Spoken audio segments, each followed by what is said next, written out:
welcome to the latest in our series of leadership masterclasses. Ladies and gentlemen, please join me in welcoming Mr. Hamish Taylor.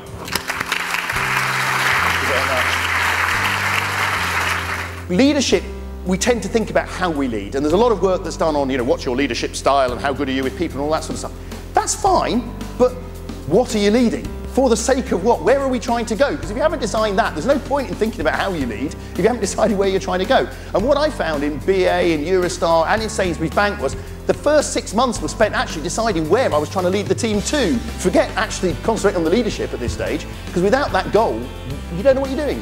The most important thing is to get a very, very simple statement of the customer promise. If you can get down to some very, very simple statement of, here's the benefit as a result of what we're doing, here are the 2 or 3 things we need to be good at, 9, 10 words maximum, and use that as the basis for the organisation working forward. That's the best way to get focused, because everybody's not then inventing their own agenda or their own way of doing things. You're working to one agenda, and it's a very, very simple, short, sharp statement. Benefit, 2 or 3 reasons to believe that benefit. You play a bit of football, don't you? I said, yep.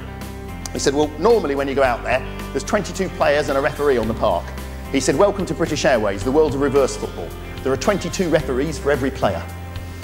I said, oh, and do you know what? He was right. Everywhere you went, there were people that were steeped in, I've always worked in this industry, I know how it's done, you're not going to come in here with your toilet cleaner stories and tell me how to run my airline.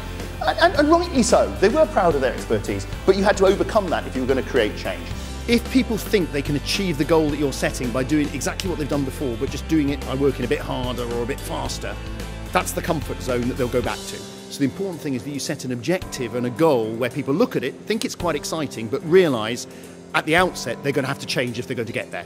How do you get great insights? You've got to spend time. My brand managers at British Airways, 1 day a week out of the office. Don't care where you are, around an airport, on an aeroplane, in the travel agent, just go out there and see what's going on. Go and observe, and you never know what you're going to spot. Secondly, blank sheet of paper. Open-minded is what I've said there. Right. One of the problems with customer understanding and customer insight is every time you write a questionnaire or a survey, what have you done? You've determined already what you're going to find out, because you've decided what the agenda is in terms of what you're looking for. So what we used to say was, yes, they're important because you spot trends and it's important to do that, but in addition, there's occasions when you have to go in just with a blank sheet of paper and an open mind and see what you can see. Get people to think outside the current environment. Everything you do at the moment is within a current department or a current industry or a current company. Innovation is about doing something different. So unless we change our frame of reference and look to other environments, we're really not going to do anything radically different. As we get more senior in our organisations, by definition we get slightly further away from the customer. It's going to happen. We're getting more senior, we're getting involved in other things, we're a bit further away from the customer than we might have been, okay? At the same time, what's happening to our decision-making power?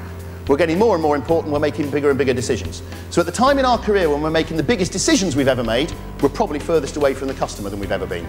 That's dangerous. Therefore, it's really important that when we think about customer insight, we don't just think about it as a leader, we think about how our teams are doing it and how they're feeding that information through to us. Because it's really, really important that they are sharing it with the leaders. Because if we're making the decisions, we've got to make sure that these guys are acting as our eyes and ears and actually feeding the stuff through to us. I'm a big believer in keep it simple. I'm a very big believer in having a very simple goal that we want to follow. It's about enthusiasm. I'm much more of a carrot man than a stick man. I mean, for me, it really is about, this looks quite exciting, it wouldn't be fun to go after it. The idea is to build confidence in people that they can get there. You don't build confidence in a team by telling them every time they're getting it wrong. You build confidence by catching them doing it right and then helping them to do it right again next time. Thank you very much indeed for your attention. Hopefully there's been 1 or 2 things in there that might just strike a chord with some of you. Thanks a lot.